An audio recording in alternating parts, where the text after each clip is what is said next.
حمدا لله على نواله والصلاة والسلام على سيدنا محمد وآله. أما بعد فأعوذ بالله من الشيطان الرجيم. بسم الله الرحمن الرحيم.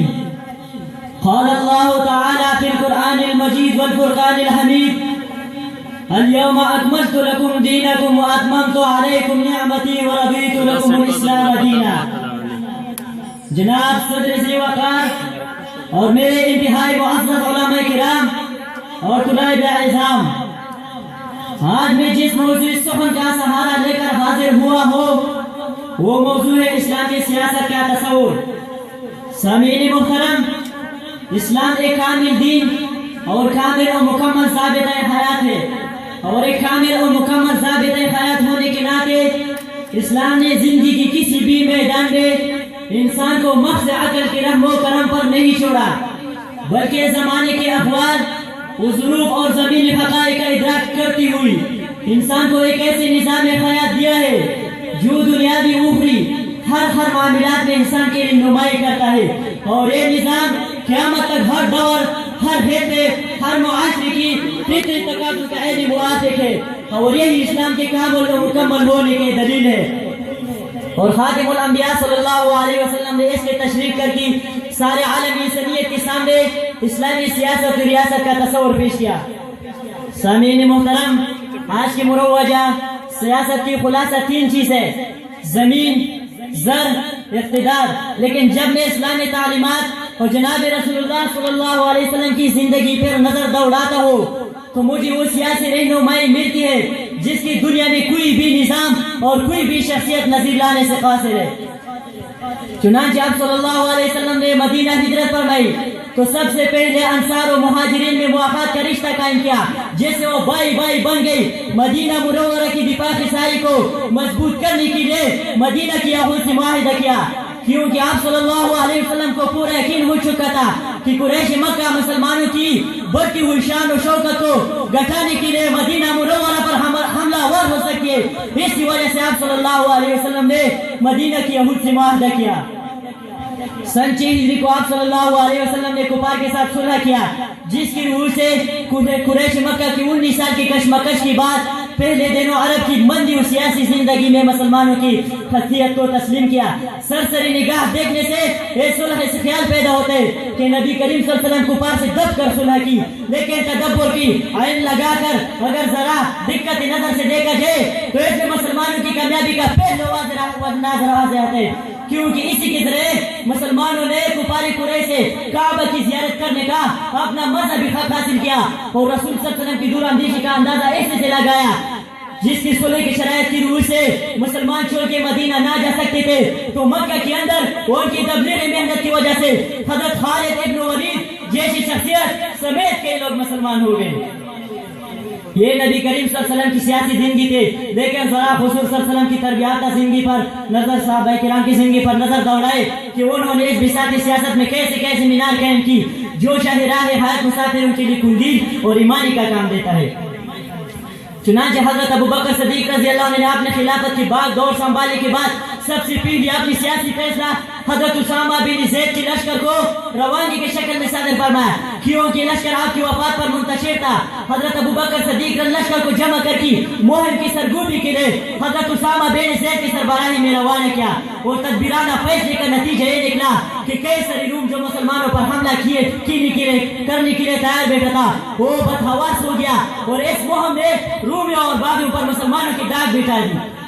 اگر اسلامی سیاست اور ریاست کے اصول کو سمجھنا ہو تو مراد نبی، دماد علی، شہید محراب نبی حضرت عمر رضی اللہ عنہ خلافت پر سرسری نگاہ ڈالے، جن کے رہنما و سیاست خلافت آج بھی موجود ہے.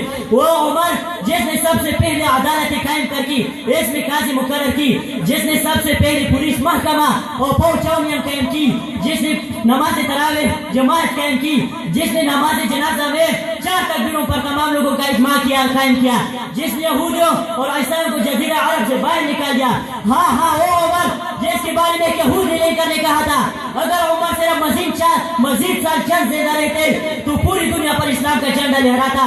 عمر کی فتوحات و کامیابی، عمر کی شجاعت و آبادی کا مدبرانہ سیاست کی سر ہے.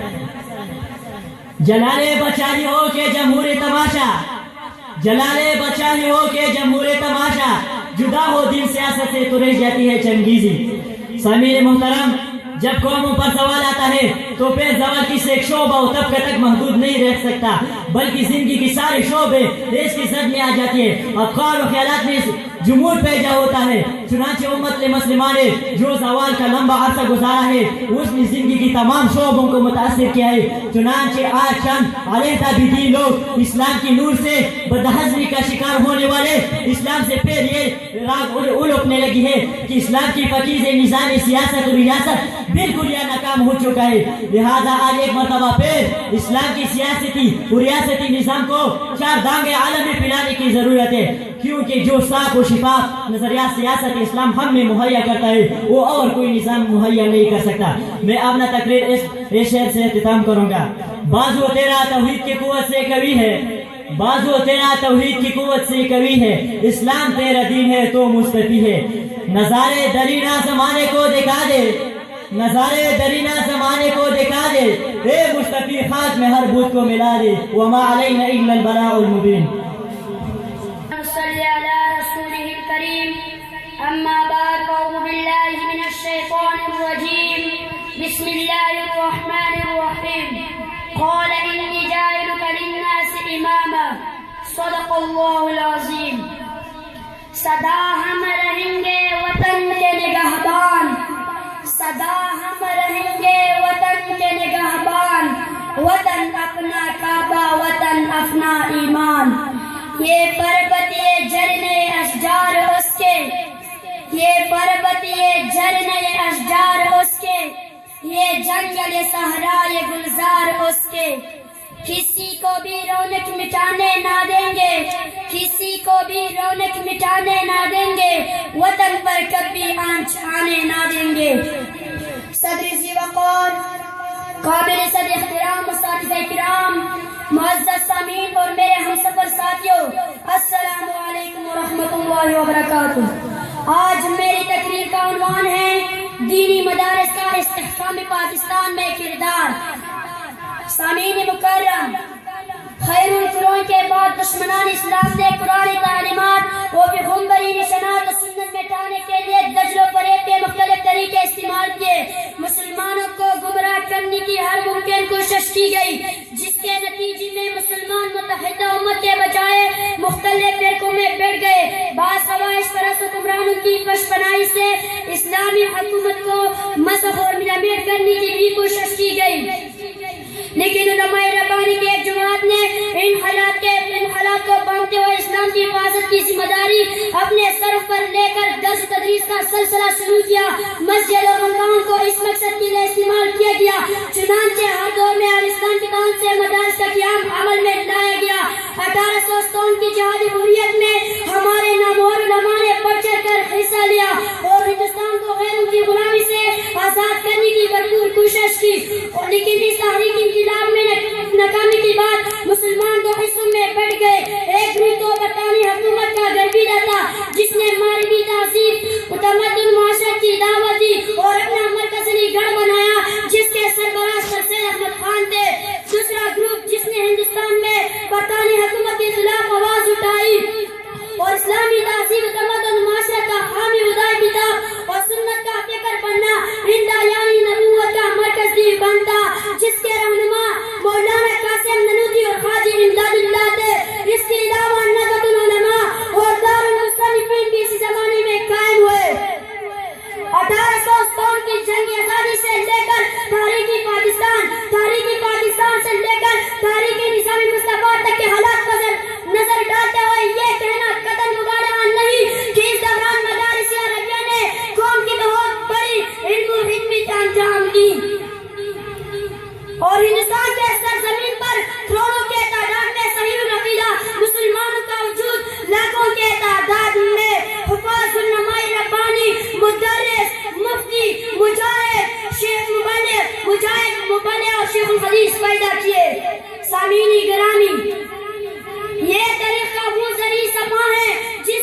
کی امام شاہ ولی اللہ دہلوی کی کاٹی روشنی میں شاہ ولی اللہ اور شاہ عبدالعزیز اور ان کے شاگرد رشید شاہ اسماعیل اور علماء حق نے مسلمانوں کو منظم کرنے کی پوری جدوجہد کی. دارالعلوم میں شیخ الہند محفوظ حسن اور شیخ الاسلام حضرت مولانا حسین احمد مدنی جیسے نابیہ روزگار شخصیات کو پیدا کیے جنہوں نے مسلمان پاک و ان کی سیاسی رہنمائی اور دستگیری فرمائی. آگے چل کر جمعیت علماء ہند کے نام سے ایک سیاسی پلیٹ فارم مسلمانوں کو مہیا کیا جس کے ذریعے منظم جلسات اور مجاہدانہ مسائل جاری رکھ کر علماء ربانی نے انگریزوں کو سات سمندر پار کوچ کرنے پر مجبور کیا. سامعین محترم، پاکستان بننے کے بعد علماء ربانی کی پلیٹ فارم سے قادیانیت کو غیر مسلم قرار دلایا. 1947 کا آئین بنایا گیا. شراب پر پابندی عائد کی گئی. انگریزوں کے نشان کوٹ پتلون کے بجائے شلوار قمیص قطعی لباس قرار دیا گیا. آج ہر طرف انگریزی لباس کے اقتدار کٹائی دن بدن بڑھ رہی ہے اور ہمارا ملکی پاکستان مغربی تہذیب کے طریق اور گٹاٹو بندیوں میں چھپ رہا ہے. لیکن ان حالات میں بھی زمان ملت کے قلب علوم نبوت کی نور سے چمک رہی ہے. ان کے آنکھوں سے اپنے دن کے چشمے پھوٹ رہی ہے. Halo. Posa. ان کے آنکھوں سے اپنے دن کے چشمے پھوٹ رہی ہے اور یہ خود مومنہ ظلمات نور کے پیکر بن کر کروڑوں انسانوں کو ظلمات سے نور کی طرف کھینچی چلے جا رہی ہے. صرف پاکستان ہی نہیں بلکہ پوری دنیا میں علم و دین کی انہی مدارس سے حاصل ہو رہی ہے. جب تک انہی مدارس کا نظام اسی طرح روا دوا رہے گا علم و دین کی یہ روشنی یوں ہی اقوام عالم میں پھیلتی چلی جائے گی. شاعر کہتا ہے یہ مقدس سرزمین اللہ کا احسان ہے. یہ مقدس سرزمین اللہ کا احسان ہے. اس کی حرمت پر ہماری جان بھی قربان ہے. ملک ملت کی تحفظ کو یہی اعلان ہے. ملک ملت کی تحفظ کو یہی اعلان ہے. سب سے اعلیٰ سب سے پہلے اپنا پاکستان ہے. ہمارے